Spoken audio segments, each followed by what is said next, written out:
боюнча улуттук комиссия тарабынан Кыргыз Республикасынын мамлекеттик тили жөнүндө Кыргыз Республикасынын конституциялык мыйзамынын кабыл алынышы боюнча пресс-конференция өткөрүлмөкчү.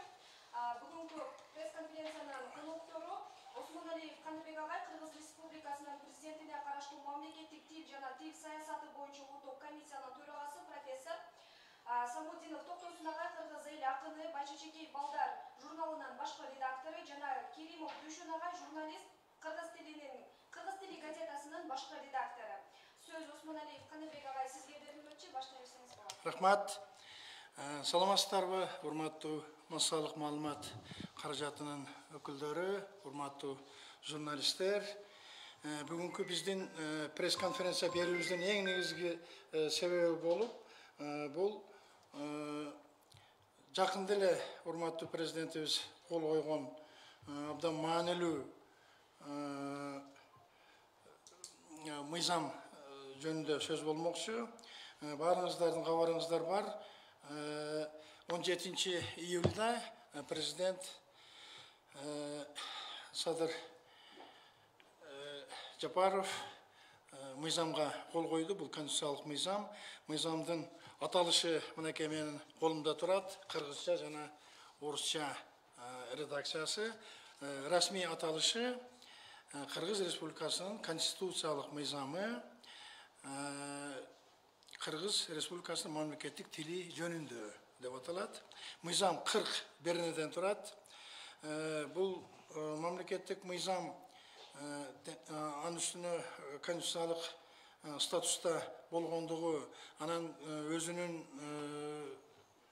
редакциясында абдан чоң, абдан өзгөрүүгө ушундай бир мажбурланган жоболор болгондугуна байланыштуу иши кылса, азыр биздин Кыргызстандын коомчулугунда абдан чоң ушундай бир резонанс, кызыгууну туудуруп жатат. Мен ошол улуттук комиссиянын төрагасы катары буга чейин бир топ журналисттердин, сиздердин коллегалардын суроолоруна жооп берип аттым, интервью берип атабыз, макалалар жазып атабыз, анча-мынча иш-чараларды уюштуруп атабыз. Анан бизде ушундай бир зарылчылык пайда болду. Келгиле ушул мына кабар информациялык маалымат агенттиги аркылуу пресс-конференция берип коелу деп. Биринчи кезекте мен сиздерге чоң терең ыраазычылыгымды билгизем кабар агенттигинин башчыларына. Менен кошо Кыргызстанда белгилүү эки инсан отурат. Бул киши жөнүндө сөз айтылды. Токтосун агай биздин кыргыз эл жазуучусу, кыргыз тили деп, орус тили деп, жалпы эле тил боюнча абдан күйгөн кишилердин бири. Дүйшөн Керимов биздин кыргыз тил ошол ведомстволук гезитибиздин редактору, публицист, акын, жазуучу. Мен ушундай ойлоп атам, азыр мен ошо мыйзамдын негизги беренелерине, негизги жоболоруна токтолсом, кыскача, андан кийин эки агайга сөз беребиз. Анан көбүнчө ушу сиздерге, журналисттер, сиздердин суроолоруңузга жооп берсек, эгер макул болсоңуздар. Биринчиден мыйзамдын 3-чү окуудагысы 2023 жылдын 31 майында кабыл алынды. Кыргыз Республикасынын мамлекеттик тили жөнүндө деп аталат. Сиздер жакшы билесиздер, азыр биз жаңы конституция менен жашап жатабыз. Кыргыз Республикасынын жаңы баш мыйзамы, конституциясы 2021 жылы 11 апрелде кабыл алынган. Ошол эле жылдын 5 майында Садыр Нуркожоевич президентибиз кол коюп, мыйзам күчүнө киргенине мына 2 жылдан ашып калды. Ошол мыйзамдын, баш мыйзамдын негизги талаптары бар. Анын ичинде 13-чү берене. 13-чү беренеге ылайык Кыргыз Республикасында мамлекеттик тил катары кыргыз тили эсептелет. Кыргыз тилинин статусуна конституциялык деген статус берилет. Башка айтканда конституциялык мыйзам менен тез келет. Экинчи пунктунда Кыргыз Республикасынын аймагында расмий тил катары орус тили кабыл алынат. 3-чү пунктунда Кыргызстанда жашап аткан бардык этностордун тилин, адабиятын колдоого мамлекет шарт түзөт деген мен мындай бир эркин түрдө редакцияны ушинтип сиздерге айтып жатам. Ошол 13-чү беренедеги талапка ылайык Biz Улуттук комиссия былтыртан бери баш аяк болуп бир жарым жыл 2 жыл болуп калды. Жаңы конституциялык мыйзам долбоорун жогорку кеңешке сунуштадык. Эгер десиңиздерде болсо 1989 жылы 23 сентябрда ал кезде Советтер Союзунун кезинде Кыргыз Республикасы бир абдан чоң сенсация кылып, кыргыз тилине мамлекеттик тил статусун берүү боюнча мыйзам кабыл алган. Андан бери 34 жыл өттү мыйзамдын кабыл алынганына. Эми анын деңгээли кандай, иштей алдыбы, иштей албадыбы баарыбызга эле белгилүү. Бирок тилекке каршы ошол эле учурда 91-жылы Кыргызстан өзүнүн эгемендүүлүгүн алганда дароо эле ошол мыйзамдын жаңы редакциясын сунуш кыла албай калганбыз да. Биздин мына айна чекебиздеги кошуналардан айырмаланып. Ошол боюнча ошол мыйзамыбыз 34 жыл иштеди. Чынында бир топ проблемалар түзүлгөндүгүн мынакей менин жанымда отурган агайлар да өздөрүнүн сөздөрүндө айтса керек. Эми бул жерде ар кандай сөздөр болуп атат. Керек болсо саясий мындай бир соодалашуу да болгондой бир резонанстуу интервьюлар болуп атат, мындай сөздөр болуп атат. Бул мыйзамдын негизги өзгөчөлүгү эмнеде? Урматтуу журналисттер, жаңылыктар болуп, биринчи кезекте 3-чү беренени караңыздар, 2-чи бөлүгү. Мында мамлекеттик тил жөнүндө мыйзамдар Кыргыз Республикасы жарандарына, Кыргыз Республикасында туруктуу жашаган чет өлкөлүк жарандарга жана жарандыгы жок адамдарга жайылтылат деп аныкталган. Чынында мурдагы мыйзамда бир аз башкача жазылган болчу. 4-чү беренеде мамлекеттин тилин билүү милдеттүү пайдалануу чөйрөлөрү аныкталган. Каттап айтканда, төмөнкүлөр белгиленген. Ушу мамлекеттик тилди билүүгө милдеттүү делинген чөйрөлөр деп айтайынчы. Мамлекеттик органдардын, жергиликтүү өз алдынча башкаруу органдарынын, менчиктин баардык формаларында ишканалардын, мекемелердин жана уюмдардын ишинде. Шайлоолорду жана референдумдарды даярдоо жана өткөрүү процесстеринде, Кыргыз Республикасы сот өндүрүшүндө, куралдуу күчтөрүндө, укук коргоо органдарында, Кыргыз Республикасы катышуучу болуп саналган эл аралык келишимдер түзүүдө, ченемдик укуктук актыларды иштеп чыгууда, иш кагаздарын жүргүзүүдө жана документ жүгүртүүдө, мамлекеттик органдардын, жергиликтүү өз алдынча башкаруу органдарынын, менчиктин баардык формаларындагы мекемелердин жана уюмдардын аталыштарында, географиялык аталыштарда жана топонимика объекттеринин аталыштарында, адам аттарында, товарлар жана кызмат көрсөтүүлөр жөнүндө маалыматтар, нотариалдык конторалардын ишинде, Кыргыз Республикасынын жарандын сандыгын ырастоочу документтердин жоболоштурууда, жарандык абалдын актыларын, мамлекеттик каттоо жөнүндөгү көлүктөрдүн бланктарын даярдоодо, билими жөнүндө жана квалификациясы тууралуу документтерди жана мамлекеттик үлгүдөгү башка бланктарын жоболоштурууда, билим берүү, илим, маданият чөйрөлөрүндө, телекөрсөтүү жана радио уктуруу программаларында, жалпыга маалымдоо каражаттарында, китеп басып чыгарууда, компьютердик программалардын жана веб-сайттардын пайдалануучулар интерфейстеринде, эл алдындагы иш-чараларда, жарнама, транспортто керектөөчүлөрдү тейлөө чөйрөсүндө, Кыргыз Республикасынын мыйзамында аныкталган башка чөйрөлөрдө деген дагы пункт киргизилди. 11-чи берене бар. Ошого көңүл буруңуздар. Мында мамлекеттик жана мамлекеттик эмес уюмдардын аталыштары, биргелешкен чет өлкөлүк уюмдардын аталыштары мамлекеттик тилде транслитерациялоо. Бул эми баардыгыбызга белгилүү ыкма транслитерация менен жазылат. Кыргыз тилинин жазуу тамгаларынын транслитерациясын колдонуу эрежелери мамлекеттик тил саясаты боюнча ыйгарым укуктук орган тарабынан бекитилет жана аныкталган. Бул жерде дагы бир маанилүү берене 20-чы берене. Мында теле радио уюмдар үчүн мамлекеттик тилде берүүнүн милдеттүү минималдуу көлөмү 60%дан кем болбошу керек жана көрсөтүү тартиби телекөрсөтүү жана радио уктуруу жөнүндө Кыргыз Республикасынын мыйзамы менен белгиленет. Менчигинин формасына карабастан теле радио компаниялар өз берүүлөрүнүн 60%дан кем эместигин мамлекеттик тилде алып барышат деп аныкталган. Бул 21-чи берененин 2-чи бөлүгү. 5-чи мамлекеттик китеп басып чыгаруу жана китеп жайылтуу чөйрөсүндөгү мамлекеттик тил. Анын ичинде көрүү мүмкүнчүлүгү чектелген адамдар үчүн жеткиликтүү форматта, баягы брайл шрифт жөнүндө сөз болуп атат. Мамлекеттик котордо жана басып чыгарууда көмөк көрсөтүлөт.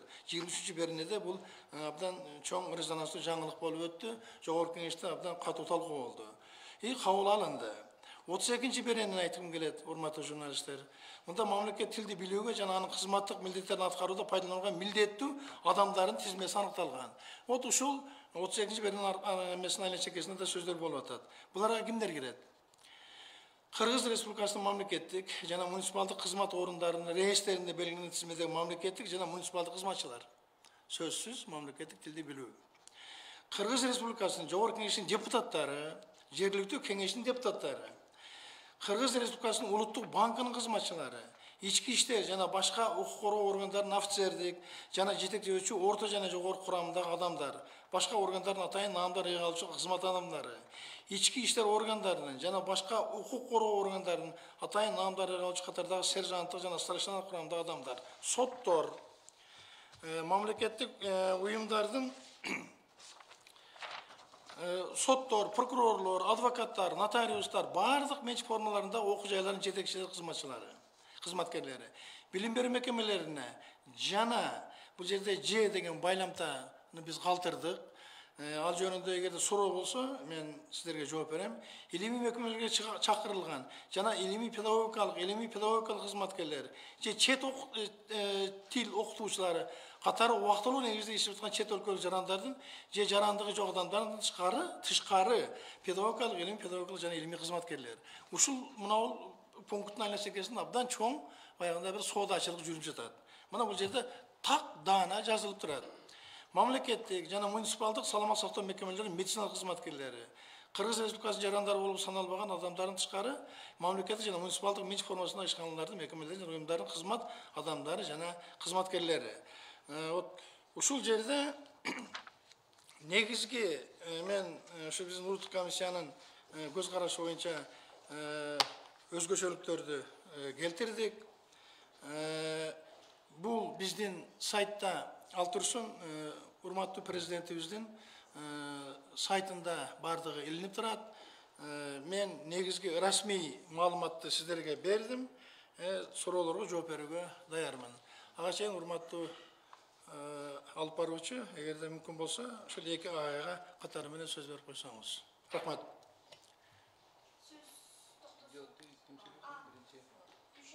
Дүйшөн агай. Assalamu alaikum agayın. Biz kандай elbis degende daim oylanouz da. Biz elbis bi, özü ulutbuz bu, tilimiz bolgon bu. Akыбыз бар bu, Kırgız tilinde söylөгөнгө, жазганга деген. Мына орустун окумуштуулары, өткөн окумуштуулар, Ак Батышанын убагында окумуштуулардын баары, Бартот, Радылов баары Орта Азия аймагында биринчи тарыхтын түпкүрүнөн кездешкен эл Кыргыз деп жазган ошолор өзүлөрү. Манас деген дүйнөлүк сюжеттүү океандай жараткан озеки цивилизацияны курган эл деп ошолор өзүлөрү таанып жазган орус агайындар. Айтматовтай мына дүйнөлүк жазуучубуз ошол орус тили аркылуу биздин жазуучу деп Москвадагы. Ал эми Атеке Баатыр 18-кылымда биринчи элчиликти Санкт-Петербургга жиберип, анан ушундай кагылыштарда ошондон бери биз орус эли менен киндиктеш, мындай айтканда, кыргызча айтканда, тагдырлаш болуп келдик дагы. Ортобузда чатактар болду, жакшы болду, формациялар өзгөрдү, эстир болду, императордон кийин эстир келди. Жаман болгон жокпуз. Эл көргөндү көрдүк. Ошол 15 союздук республиканын ичинен эң послушный орусча айтканда ушундай кол баласындай болгон кыргыз эли болгон, эй туугандар. Биз ошол кезде чоңойгонбуз. Грузиндер Прибалтиканы айтпай эле кой.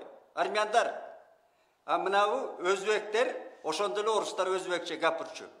Биз эң многоуважаемый деген дорогойду биз айтчубуз ошол тиги Брежневке. Кыргыздар угаанак кол баласындай болгон эл. Анан эмне болду? Салижан эке устатым айткандай, Жигитов деген биздин адабиятчы сансызынча айткандай, орус эли ошол Россиянын түпкү эли, лидери орус эли деп ал киши тамашалап айтчу. Бизди жана сокур чегидей таштап койду бир күнү. 70 жыл алып жүрдү, үйрө алып жүрдү. Анан таштады.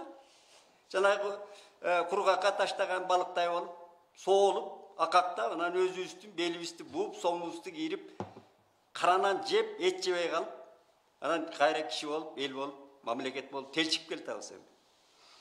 Анан эми таң калыштуусу, ошол кезде эле баары тагдырын чечип алган, мына биздин кошуналар, казактар дагы, өзбектер, тажиктер латын тамгасына өтүп кеткен көбү. Ошол чаңгудун кездерде. Ана бізде Акаев деген демократ, бір четі орысчыл, ошо Москвада иштеп келген. Мына ошо киши таң калганым эки маселеге тийбептир, туугандар. Биринчи, ушу тил 89-жылы кабыл алып аткан тилге көрмөксөн болгонбу, же атайынбы? Анан 38 жылдан бери биз мотор жак кайыктай келип турубуз да. Мен азыр ойлоп отурсам ушундай экен. Тилиң жок болсо, ал баарын өзгөрттү Акаев. Ушул тилге тийбептир, негедир? Анан Сталиндик саясий тузак деп айтам, жанагы элдик наамдарга тийбептир да. Калганын бир реформа деп, завод, фабрика, байлыктын баарын талап жок кылып, анан шоковый терапия деп башты айлантып жүрдү, бүт демократиянын аралчасы деп. Такыр орустардан эмес, батыштын жолун туурада киши. Бирок негедир ушул эки маселеге тийбептир да. Бул атайын жаза кылганбы деп ойлойм да. Ушу биз тилди өзгөртпөй келтиребиз. СССРдин кайнаган учурунда алынган өзү. 89-жылы жолдоштор, туугандар. Анда мен ыраазы болдум, мен көчө сценографиясын карап кайрадан. Ошол эле парт чиновник, лидерлерибиз Масалиев жалынды сүйлөп тур. Негедир Абсамат аке ушу жалынды сүйлөгөнү биринчи көрүшүм ушу, тилди коргоп. Мына медаткан Шеримкул вердикт жасаптыр. Ошо парт чиновниктер. Бирок ошондон бери бүт республикалар, монголдор, мына 16-союздук республика болчу, бүт өзгөртүп алды. Алар бүгүнкү күндө Москвага көз каранды эмес. Жалгыз бизди ушул азыр албетте биз тагдырлаш. Ошончо жыл чогуу жүргөн, кылымдарды башыбыздан бирге өткөргөн, аталарыбыз биргесте кол сунган орус элинин жакшылыгын да унутпайбыз. Улуу империя катары сыйлайбыз. Азыр дагы мына миллиондон ашык балдарыбыз Москвада окат кылып, эри шаркак болуп, сууга түшүп кеткен балдарындагы поезддин алдына түшүп кеткен балдарын жанын таштап куткарып бири-бирине эл болуп жүрөт ошол жерде. Тууган болуп жүрөбүз. Биз бир тилибиз башка, динибиз башка болгон менен орус эли менен абдан мынабы Кыдыр аке, биздин көлдүн Кыдыр акеси айткан, орустун пейили биздин пейлибиз дейт. Биз орус менен орой айтканда көчө арак ичип эле кучакташып жүргөн элбиз. Орус бизге чоочун эмес. Мен Толстойду, эки Толстойду, Пушкинди, Лермонтовду, Шолоховду айрыкча. Мен орустардан кем билбейм. Сүйүп окуйм, азыр да жазданып окуйм да. Анан эле кайра биз кичине, биз эмне көпкөнүбүздөн алып атабыз мыйзамды. Биз ошол СССРдин убагында алынган мыйзамды жаңырталы деп, биринчиден. Экинчиден жоголуп баратат тилибиз. Арабтар келип атат бияктан, Кытайлар келип атат. Кытайдын китеби мындай идеологиясы мондай келип атат. Кытай, великий дракон. Тилибиз жок болуп баратпайбы жолдоштор? Биз ошол тилибизди сактайлы деп аракет кылып атабыз. Биз никакой орустун тилин арып түртүп аткан жокпуз. Биз ал зарылбыз орустарга. Биз муктажбыз Россияга, великая Россия. Биз эртең дагы колсун алып, эртең да аралашып жүрөбүз. Москвада барганда мен өз үйүмдө жүрөм, маселен. Мой дом Москва. Анан эле түшүнбөгөн эле бизден чыгат дайыма. Балтанын сабы жыгаш болот да. Дайыма биздин жанагы акмактар бар, кечирип коесуздар. Илгери эле 52-жылы, 1952-жылы Манастын элдүүлүгү деген бир дөпрөс суроо коюлуп, Манасты жок кылуу жөнүндө чоң. Ошонун башында кыргыздар турган, киргиздер турган. Мен ачык айтайын, кыргыз атын жамынган биздин арабызда жүргөн илгерки жоо саркынды элдин тукумдары бар. Анын баарын жоо дебейм мен. Азыр да ошондой Котур ташы коюнда бар, кыргыздын арасына, орустун арасына чок салып коет. Бар азыр. Анан кийин андан кийин эмне болду? Андан кийин деле ушул келе атабыз. Анан эми бүгүн Каныбек Осмоналиев талап атат туш тараптан. Бул албетте бу кишинин эрдиги деп мен кошомат үчүн эмес, айтып коеюн. Парламентте лабиринттей алып чыкты, өзүнүн тажрыйбасы менен, дипломатиялык жол менен алып чыкты. А жерде бир орус каршы болгон жок. Бүгүн менин кошуналарым орустардын арасында, корейлердин арасында жашайм, 12-чи микрорайонда аралашып, бири-бирибизге кирип чыгып. Алардын бирөө реакция бербейт, ошол кыргыз байлар реакция берип атат. Ошон үчүн туугандар, муну Лавровго мен таң калдым. Лавров деген эми международный чоң, абдан мыкты дипломат, биз сыйлаган. Ошол киши айтканда мен оозумду ачып калдым да, таң калдым да. Бу кишиге кандай жеткиришти? А киши эми албетте мен түшүнөм, кыргызча айтканда жаралуу арыстан болуп турат Россия. Баягы Жорж Байрондун бир ыры бар. мен котордум эле тамаша тиринде. Бүткүл дүйнө жана аялым менен салгылашып атам дегенде. Ошон үчүн азыр Россия бүткүл дүйнө менен салгылашып атат. Өзүнүн эркиндигин, өзүнүн жерин коргош үчүн деп коелу. Албетте, алардын кандай карыстый имперский замашкалары мен билбейм. Россия да өзүнүн күчүн көрсөтүп, өзүнүн баягы Россиялык позициясында согушуп атат, кырчылдашып согушуп атат. Дүйнөнүн канча мамлекеттери каршы болуп атат. Ошо кезде алардагы ушундай кырдаалда мүмкүн бизге реакция бергендир.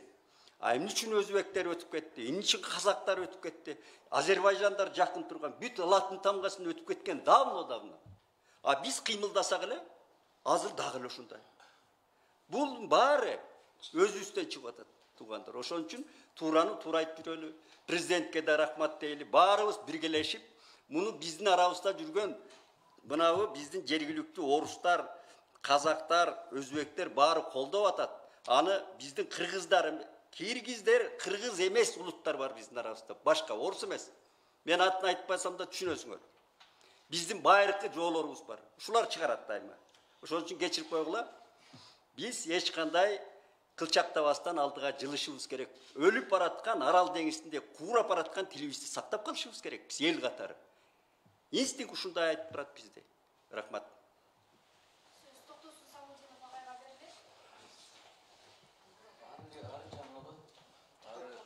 Токтом дейбизби, же жаңы бир эреже дейбизби, дайыма өгөйлөйт.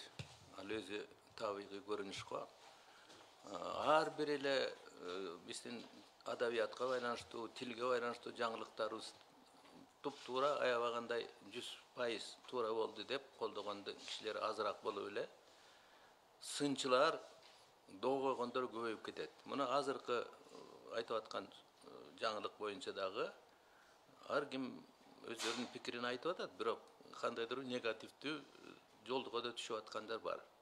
Эми турмуш өзү ошондой да, дайыма ошентип өзгөрүп турбаса жашоо болбойт.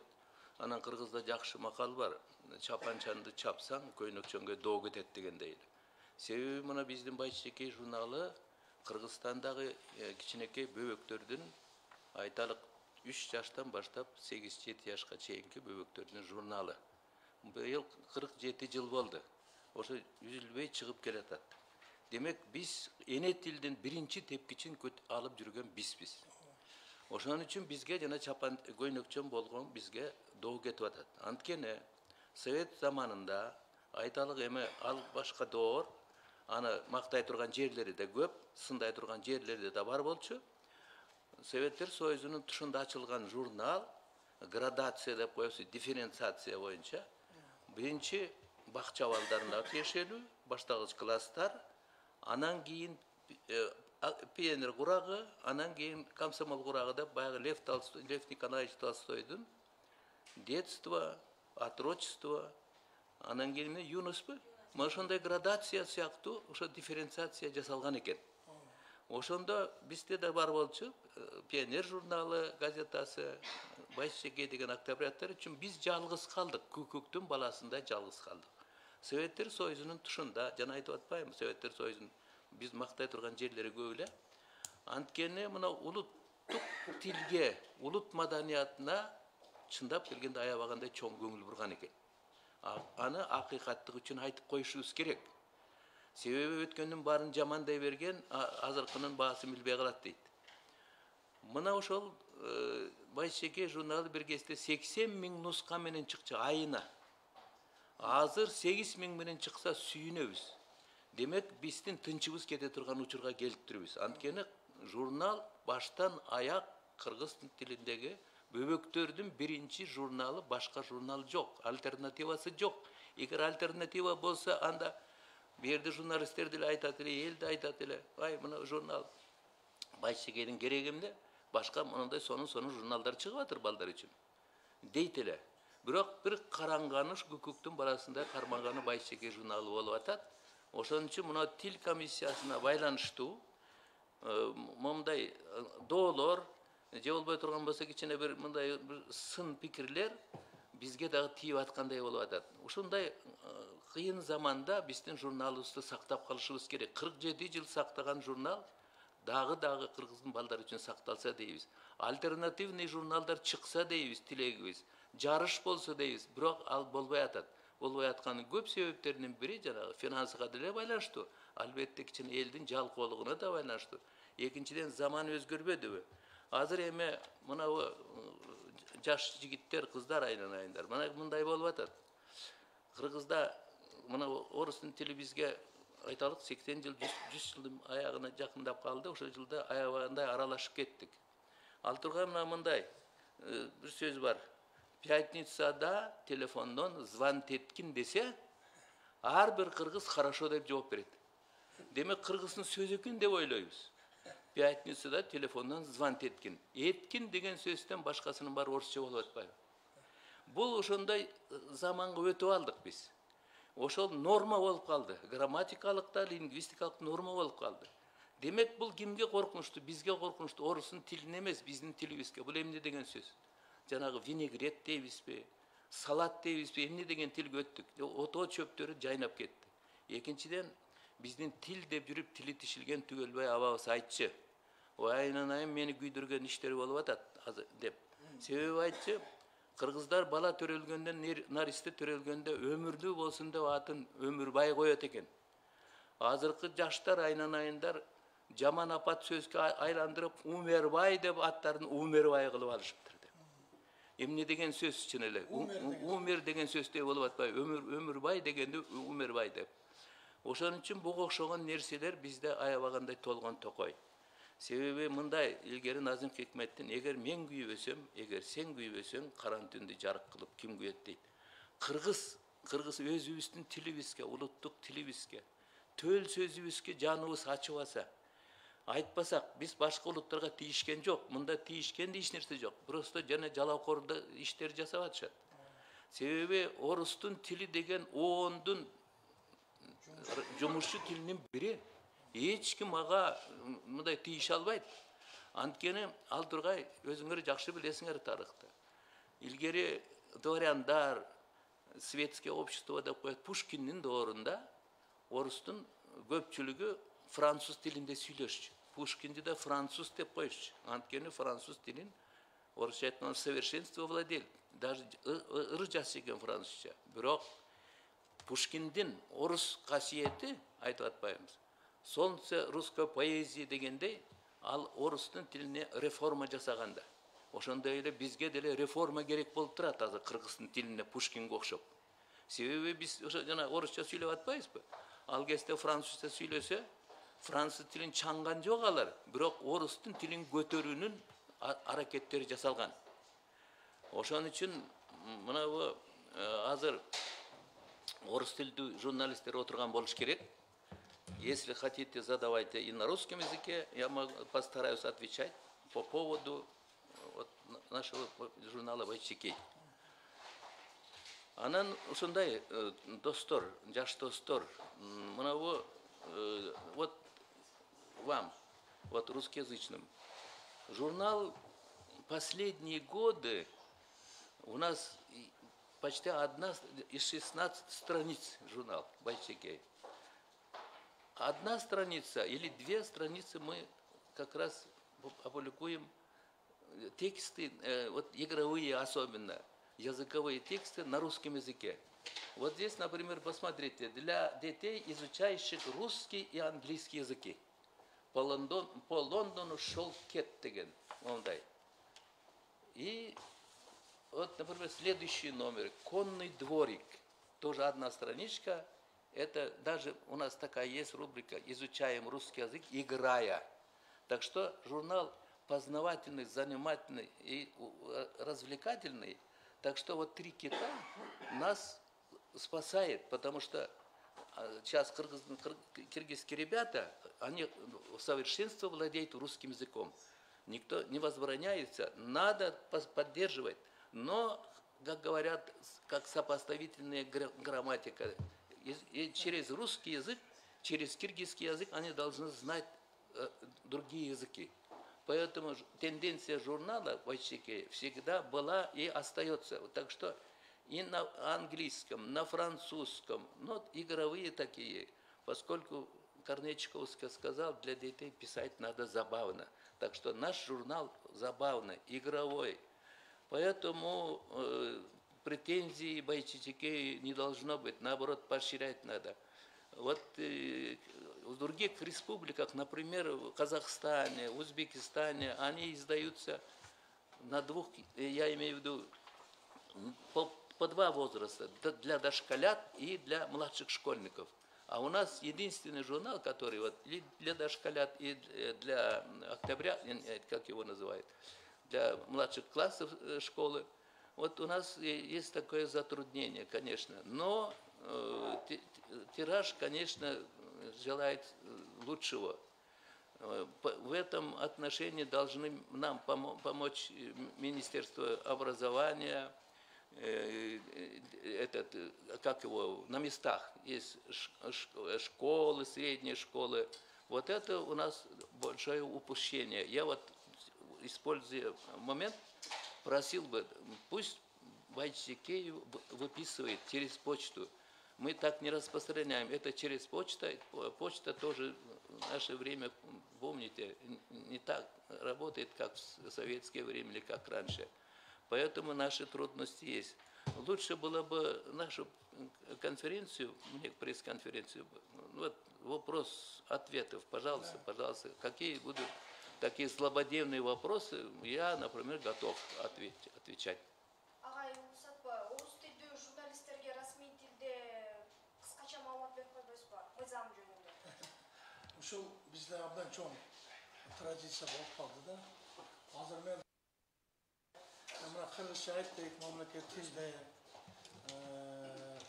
журналисттер расмий тилде которуп алууга жөндөмдүү деп койсом болот эле. Биз ушул стереотиптен такыр кетпей койдук да. Менин башыман көп нерселер өттү, урматтуу журналисттер. Бир 50-ге жакын мамлекеттерде болдум. Бирок орус тилине болгон толеранттуулук бир дагы мамлекеттен көргөн жокмун. Кыргыз тилиндегидей мамиле кылган орус тилине.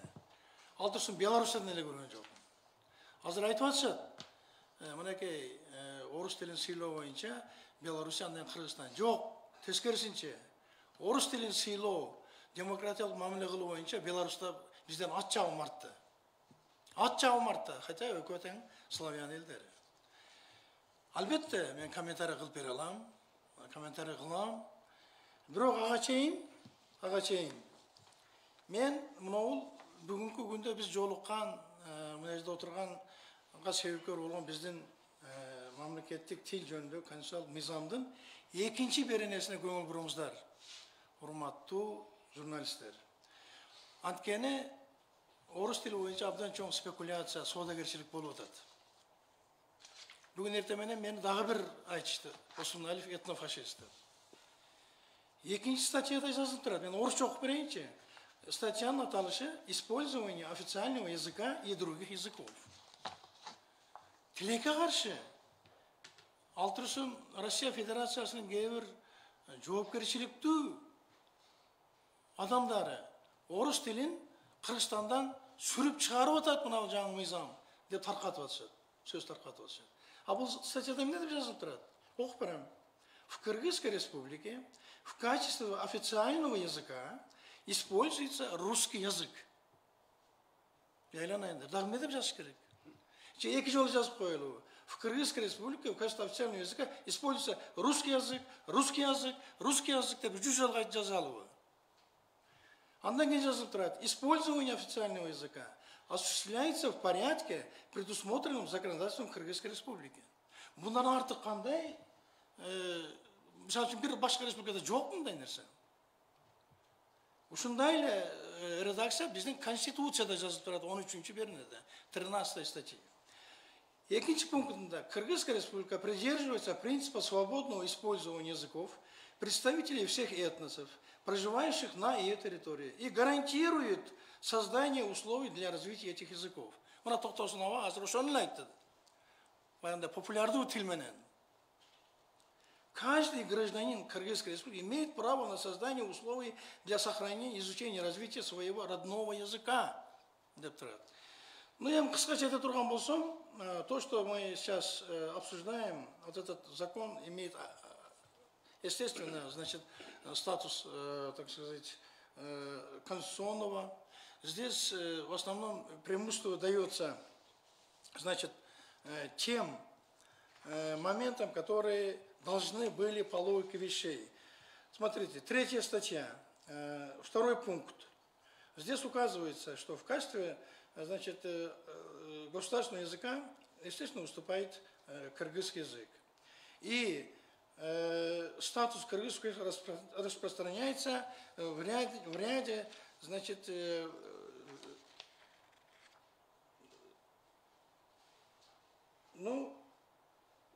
в ряде тех ведомств, которые являются основополагающими. Значит, это, во-первых, муниципальные и государственные служащие. 5 статья. Муниципальные и государственные служащие Кыргызской Республики должны знать кыргызский или государственный язык. Вот это наиболее, так сказать, всеобъемлющий пункт. 10 статья. Значит, все официальные документы или документооборот изначально составляется на кыргызском языке, на государственном языке. Значит, далее там отмечается, что по мере надобности, значит, в соответствии с законодательством, все эти документы могут переводиться на официальные и другие языки. Вот об этом, вот вокруг этого, и, собственно говоря, идет спор. Спасибо. Если будут вопросы, я готов ответить.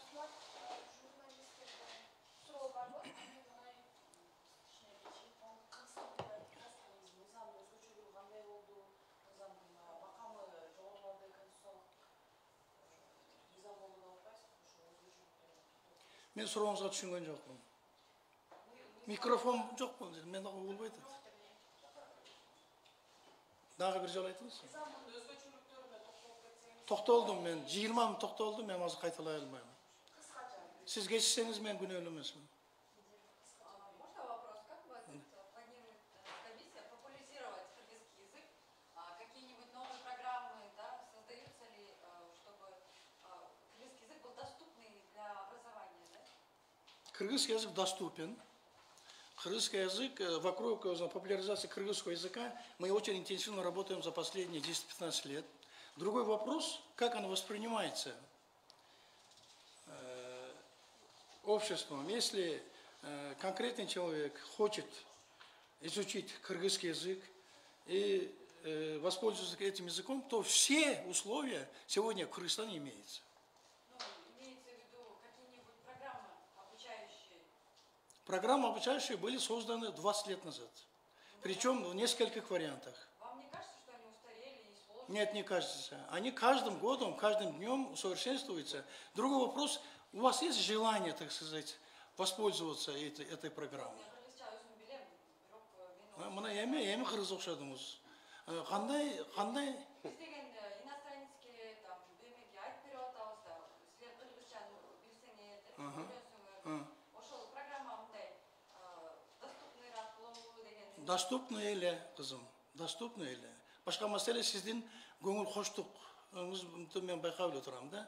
Азыр бардык лингвистикалык эмеден баштап бардык эмелерде азыр укмуш конкуренция болуп атат. Ар бир университет биздин улуттук комиссия өзүнө баягы доступный боло турган программалардын баардыгын сунуш кылып атабыз. Ал жактан камсанабай эле коюңуз. Просто пейлиңизди өзгөртүңүз дагы издеңиз. Кептин баары ушундай болуп атат да. Ооба, орус тилинин деңгээлинде, англис тилинин деңгээлинде чыга элекпиз биз. Бирок аракет болуп атат. Ошо абдан жакшы аракеттер болуп атат.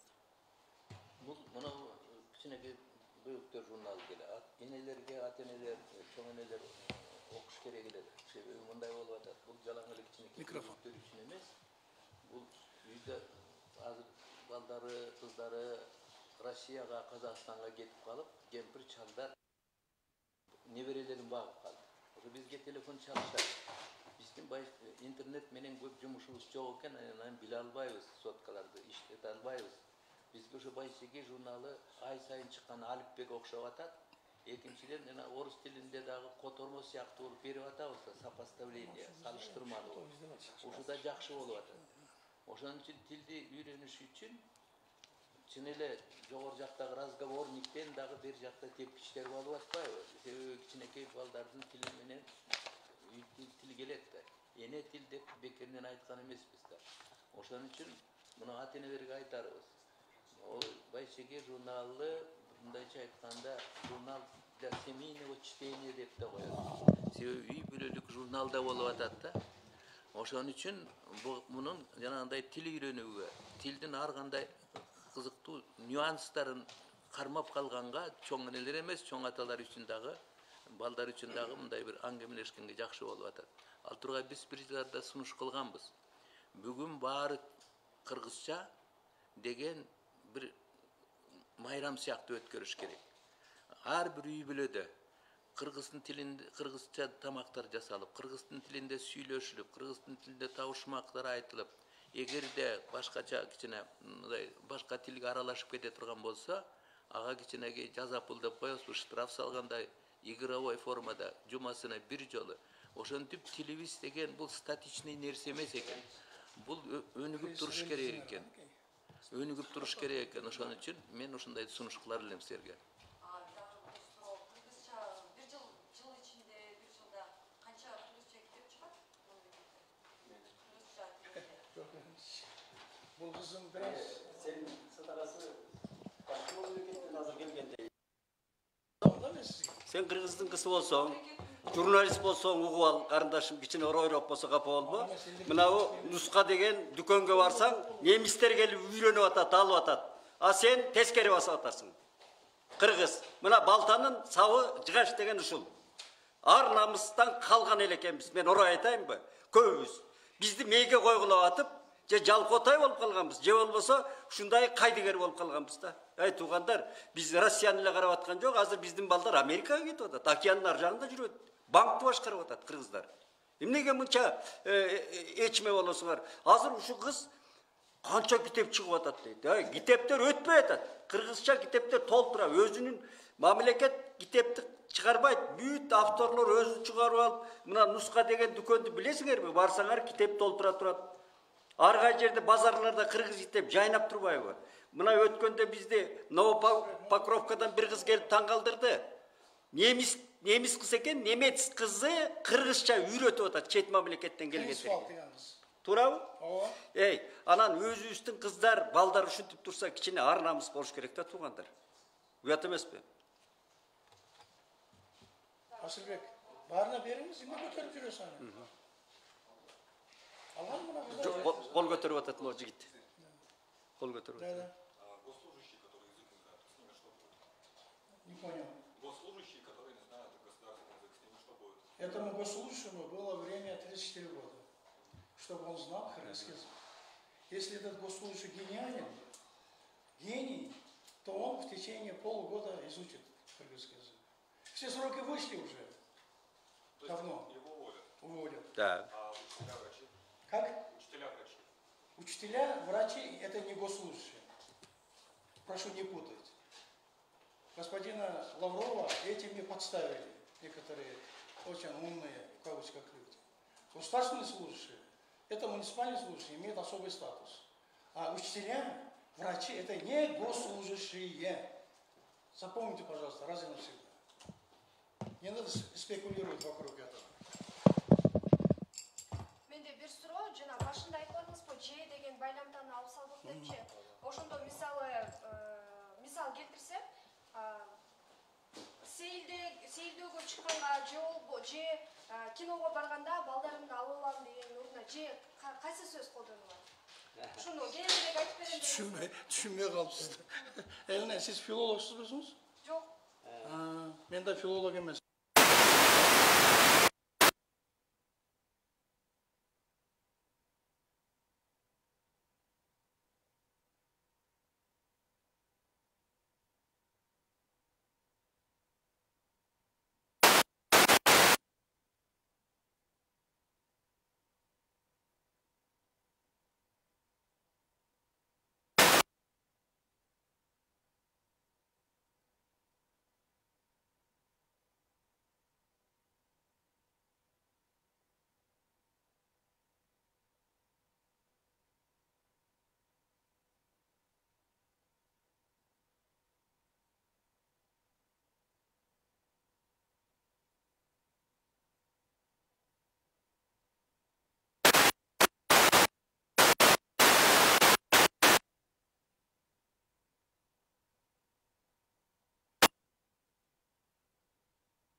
кыскынчылыкпы, бул эмне? Күнөөбү? Мына Токтосун агай абдан келиштирип айтты. Биз ошо балдарыбыз эмес, ата-энелерибиз окубай калды да. Ошондуктан биздин саясатыбыз толеранттуу, демократиялуу саясат. Кыргыз тили биздин эне тилибиз катары Кыргызстанда эң алдыңкы орунда болуш керек. Ал эми орус тили анын жандоочусу катары, анын партнеры катары ошо жараша жүрүш керек. Бирок эки тил бири-бирине эч убакта кемсинткен, басымданган саясат болбош керек. Рахмат баарыңыздарга. Ушул саясатыбызды биз улантууга ошо дилгир болуп турабыз. Так, сиздер Бата катары бир аяктап коелучу. Кыргыздын салты боюнча биздин урпактарыбыз кийинки бизде эркин, өз тилин унутпай, мына эне боло турган кыз тура качып атат. Мына эне тил деп айткан, жолдоштор, туугандар. Ошол ала тоо мекенибизде эркин, эне тилибизде сүйлөп, улуу манасын окуп, улуу айтматып окуп жүргөнүн жараткандан тилейбиз. Ушул эле башка маселе жок бизде. Эркиндик жана тил. Эркиндиктин бирден бир атрибуту тил. Элдин элдүүлүгү да тил. Ошол биздин тилегибиз. Баарыңызга чоң рахмат. рахмат.